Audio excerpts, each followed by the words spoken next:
आज की कहानी को सब्सक्राइब करें और बेल आइकन को दबाना बिल्कुल भी ना भूलें।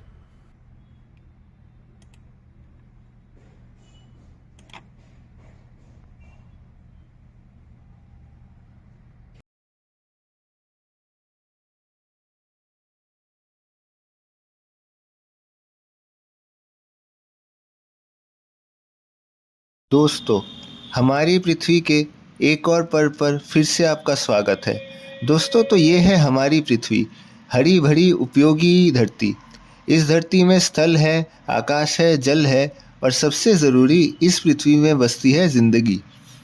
इस धरती में पशु पक्षी तथा मनुष्य का जीवन यहीं बसता है।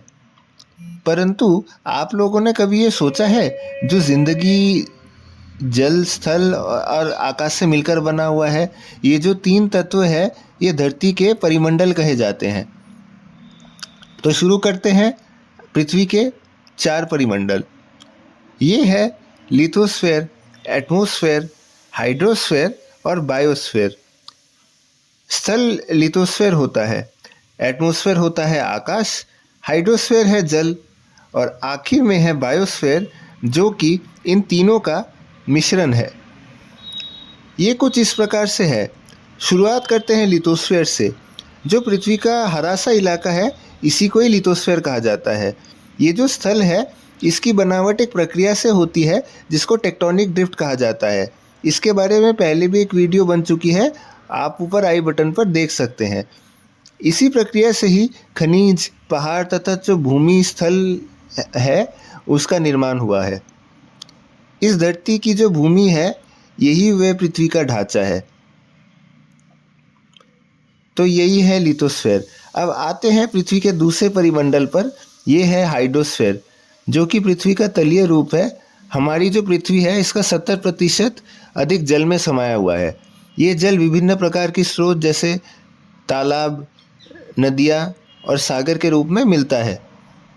इस जलीय और तरलीय पदार्थ मिलकर एक स्फीयर बनाते हैं, जिसको हाइड्रोस्फेयर कहते हैं। अब आते हैं तीसरे परिमंडल, एटमॉस्फेयर यानी वायुमंडल की ओर। दोस्तों, वायुमंडल की बात जब होती है, तब हम सभी आकाश की ओर झांकते हैं। ये जो आकाश है, ये सिर्फ एक नीला सा परत लगता है, परंतु इसके बारे में भी पहले विस्तार से एक वीडियो बना चुका हूँ, आप मेरे पिछले वीडियोस में देख सकते हैं। परंतु जो ज़िंदगी है, ये पृथ्वी की एक ऐसी स्फीयर है, एक ऐसा परिमंडल है जहाँ पर बसता है। ये जो परिमंडल है, ये ऐसा गोला है जहाँ पर हमारा जीवन बसता है। इसको बायोस्फीयर कहा जाता है। इसको इकोसिस्टम भी कहा जाता है। सभी पशु पक्षी और मनुष्य रहते हैं। माना जाता है, ये जो बायोस्फीयर है, बहुत ही विशाल है। ये आसमान से लेकर नीचे समंदर तक ये फैला हुआ है। असल में ये धरती इसी आखिरी परिमंडल से ही जीवित है। ये जो इकोसिस्टम है, इसकी सृष्टि लाखों करोड़ों साल पहले आविष्कार हुई थी, जब इस पृथ्वी पर सबसे पहले जीव बैक्टीरिया की उत्पत्ति हुई थी। तो ये थी दोस्तों आज की कहानी। कहानी पसंद आई हो तो कहानी को लाइक करें और चैनल को सब्सक्राइब करें।